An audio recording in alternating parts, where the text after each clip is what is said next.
driving a '83 Volvo 240 DL. Doesn't sound very exciting. You want to know a little bit more about the car? Two-door variant of that car, but that's about all that's left of it. Pulled it out of a field. The car was 100% original. It was a California car its whole life. The engine is out of a 2008 Chevy van, so it's a Gen 4 6-liter, mated to a T56. So the rear end's Ford 8.8 out of a Ford Explorer. It's a 31 spline, big bearing 8.8 that I chopped down 2 7/8. You can run 2 short side axles that way. Have a pretty good, budget build.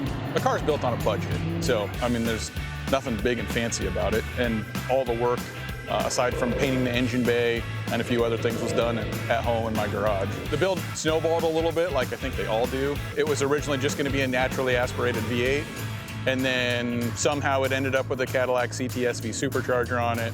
The motor actually fits in the car really well. Some good friends of mine build some billet engine mounts for it, so it's a Holley 302-1 oil pan and some Hooker short cast manifolds, and the engine drops right into place. When you build something from scratch in a garage, you're going to have a few things to work on.